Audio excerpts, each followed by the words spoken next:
Bienvenido a Emevisión. Te despiertas como cualquier otro día, abres la aplicación del banco para pagar el alquiler o simplemente confirmar que todo está en orden. Pero esta vez, la pantalla muestra algo que no encaja. Donde debería aparecer una cifra concreta, aparece un cero absoluto. Durante unos segundos, piensas que es un error visual. Cierras, vuelves a entrar. El número no cambia. El dinero que estaba allí anoche ya no aparece. Ese momento, breve pero intenso, es más revelador de lo que parece. No es solo la incomodidad de no poder pagar algo, es la sensación inmediata de vulnerabilidad, de entender que tu estabilidad depende por completo de que un sistema invisible funcione sin fallos. La explicación oficial llega más tarde y es siempre la misma: un problema técnico, una incidencia puntual. Pero hay un detalle que no encaja. Los sistemas financieros están construidos para evitar que un fallo menor tenga consecuencias visibles para millones de personas al mismo tiempo. Cuando una anomalía afecta a miles de cuentas, cuando el dinero desaparece de golpe y la respuesta institucional se retrasa, ya no estamos ante un simple error. Estamos ante una señal, una grieta en la infraestructura que sostiene el dinero moderno. Porque en el sistema actual, el dinero no es solo un medio de pago, es confianza. Y cuando esa confianza se interrumpe, lo que queda al descubierto es la fragilidad estructural de todo el mecanismo. Para entender la magnitud real de lo ocurrido, hay que observar la secuencia temporal con precisión. Los primeros reportes no aparecen a media mañana, surgen de madrugada, cuando la mayoría duerme. En ese tramo horario es cuando los bancos ejecutan sus procesos más delicados: conciliaciones, liquidaciones y acreditación de pagos. No es un momento cualquiera del día, es el núcleo operativo del sistema. Lo siguiente es la velocidad. En cuestión de minutos, los reportes se disparan de forma casi vertical. Miles de cuentas muestran el mismo síntoma al mismo tiempo, un patrón uniforme, centralizado. A partir de ahí, se abre un segundo tramo aún más relevante: el silencio institucional. Durante horas no hay comunicados claros en un entorno donde la confianza es el principal activo. La ausencia de información pesa tanto como el problema en sí. La narrativa oficial habla de incidencia técnica, pero esa explicación no encaja. Los sistemas bancarios están diseñados con redundancias para evitar que un error deje a millones de cuentas en cero. Cuando eso ocurre, y además sucede en el momento más sensible, la hipótesis de un simple fallo pierde solidez. El horario y la simultaneidad apuntan a una tensión más profunda en la infraestructura financiera. La mayor parte de las personas asume que un ingreso aparece en su cuenta porque el banco lo añade. En realidad, es un proceso mucho más complejo. Cuando una empresa paga salarios, envía una orden a un sistema de compensación interbancaria. Por la noche se ejecuta la liquidación. El sistema calcula cuánto debe cada banco a los demás y se hace una compensación neta. Si un banco debe más de lo que va a recibir, tiene que aportar liquidez propia. Y ahí está el punto crítico. El banco debe tener ese dinero disponible en ese momento exacto. El problema surge cuando, al cerrar el balance, las cifras no cuadran. Si un banco no dispone de liquidez suficiente, el sistema no puede completar la operación, no puede acreditar fondos que no puede respaldar. Desde el punto de vista del usuario, eso se traduce en una cuenta que muestra cero. Este es el punto exacto donde una tensión de liquidez se vuelve visible. No hace falta una quiebra, basta con que el banco no pueda cerrar el ciclo de compensación.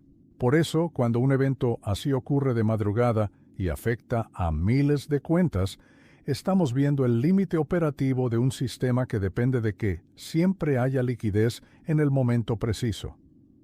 Una de las creencias más extendidas es que el dinero en un banco permanece guardado, inmóvil. Esa imagen no es real. Cuando depositas dinero pasa a formar parte del balance del banco. A cambio recibes una promesa: el derecho a reclamar esa cantidad. El banco no custodia el dinero, lo utiliza. Es el modelo de reserva fraccionaria. De cada euro que recibe, el banco solo mantiene una fracción como reserva líquida. El resto se presta en hipotecas o créditos. Esos préstamos crean nuevos depósitos y el dinero se multiplica.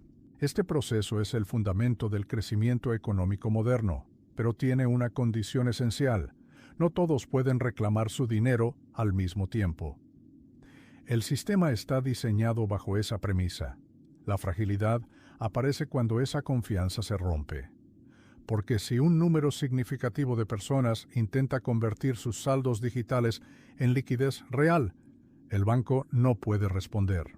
No porque haya perdido el dinero, sino porque lo ha transformado en préstamos a largo plazo. En ese punto, el dinero revela su verdadera naturaleza. No es un objeto, es una relación de confianza. Por eso, eventos en los que las cuentas aparecen en cero no son simples anomalías. Son momentos en los que el sistema deja entrever su arquitectura real, una estructura de promesas sostenida únicamente por la expectativa de que no todos exigirán su parte al mismo tiempo. Cuando un banco necesita activar redes de apoyo y líneas de emergencia antes de hablar, no estamos viendo una simple incidencia.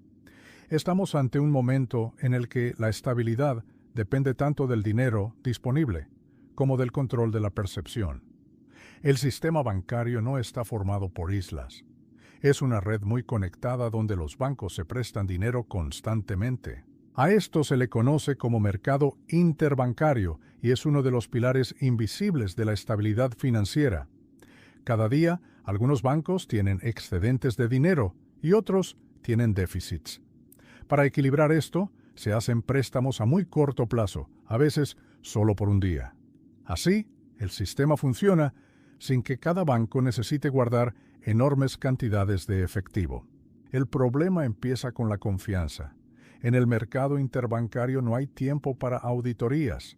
Los préstamos se basan en la reputación. Si un banco muestra señales de problemas, los demás se protegen, exigen condiciones más duras o simplemente dejan de prestarle. A esto se le llama riesgo de contraparte. No es que un banco haya quebrado, sino que existe la posibilidad de que no pague. Cuando esa duda aparece, el dinero deja de fluir tan rápido, y en una red interconectada, el efecto se multiplica. Un problema pequeño y localizado empieza a contagiarse. Lo más delicado es la velocidad. Este contagio no tarda semanas, puede ocurrir en horas. Si varios bancos se vuelven conservadores al mismo tiempo, el mercado interbancario se congela. Y cuando eso pasa, hasta los bancos más sanos pueden ser arrastrados por la falta de liquidez. Por eso, el problema de un solo banco nunca se analiza de forma aislada. La fragilidad de uno se convierte rápidamente en la fragilidad de todos. El siglo XXI nos ha dado varios ejemplos de cómo bancos grandes y consolidados pueden colapsar de repente. No es sensacionalismo, son hechos. Miremos el caso de Northern Rock en Reino Unido en 2007. El banco era solvente, pero dependía de financiación a corto plazo. Cuando los clientes dudaron de su capacidad de pago, corrieron a sacar su dinero. La liquidez desapareció en horas. Solo la intervención del Banco de Inglaterra evitó el colapso total. La confianza se evaporó antes de que los activos del banco dejaran de valer. O un caso más reciente, Silicon Valley Bank en 2023. El banco tenía pérdidas no realizadas en bonos. Cuando sus clientes, muchas empresas tecnológicas, empezaron a retirar dinero en masa, tuvo que vender esos bonos y transformar las pérdidas latentes en pérdidas reales. El resultado fue la quiebra. Las autoridades tuvieron que intervenir para contener el contagio. En todos estos casos, el patrón es el mismo: un desequilibrio de liquidez, pánico, intervención estatal y un daño duradero a la confianza. Muchos creen que los balances de los grandes bancos son una garantía total, pero gran parte de sus activos son bonos o préstamos, no efectivo. Aquí entran las pérdidas no realizadas. Imagina que un banco compra bonos. Si los tipos de interés suben, el valor de mercado de esos bonos baja. Pero mientras el banco no los venda, no tiene que registrar la pérdida. Esto crea una ilusión de solidez. El problema llega cuando necesita dinero urgente para cubrir retiros. Entonces, sí tiene que vender esos bonos, y las pérdidas que estaban en el papel se vuelven reales, afectando su capital. Es un efecto dominó que puede revelar problemas financieros muy profundos en cuestión de horas. Ahora, ¿qué pasa con los seguros de depósitos? En Estados Unidos, la FDIC asegura depósitos hasta $250,000. Suena seguro, ¿verdad? Pero hay una diferencia entre la protección legal y la capacidad real de respuesta. El fondo de la FDIC tiene unos $128,000 millones para cubrir casi 18 billones en depósitos, es decir, cubre menos del 1% del total. En un escenario de crisis sistémica, donde varios bancos caen a la vez, el seguro no podría responder inmediatamente para todos. Funciona más como un calmante psicológico que como una solución instantánea. La garantía existe en el papel, pero en la práctica depende de que el gobierno pueda actuar a tiempo. Al final, todo vuelve a lo mismo: la confianza. Tu saldo bancario no es dinero físico en una bóveda, es una entrada digital. Es la promesa de que el banco te lo dará cuando lo pidas. Esa promesa funciona mientras todos confíen en ella, pero si la confianza se rompe, la gente corre a sacar su dinero. Las redes sociales aceleran este pánico. Lo que era un rumor se convierte en un problema real de liquidez en minutos. Y este no es un problema local. El sistema financiero global está interconectado. Los bancos en Estados Unidos tienen pérdidas latentes por la subida de tipos. En Europa, bancos como Deutsche Bank tienen exposiciones enormes a derivados. En Asia, China enfrenta una crisis inmobiliaria que amenaza a sus bancos, mientras Japón lucha con una economía estancada. Un fallo en un país puede contagiarse al resto del mundo. Frente a esto, los activos físicos, como los metales preciosos o las tierras, son diferentes. Su valor no depende de la promesa de un tercero. No pueden ser borrados digitalmente. Actúan como un ancla en tiempos de incertidumbre. No se trata de promover un activo en particular, sino de entender la diferencia. El dinero digital es eficiente, pero su valor depende de la estabilidad del sistema. Los activos físicos ofrecen una capa de seguridad que el sistema bancario no puede garantizar. Gracias por tu atención. Espero que esta información te sea útil.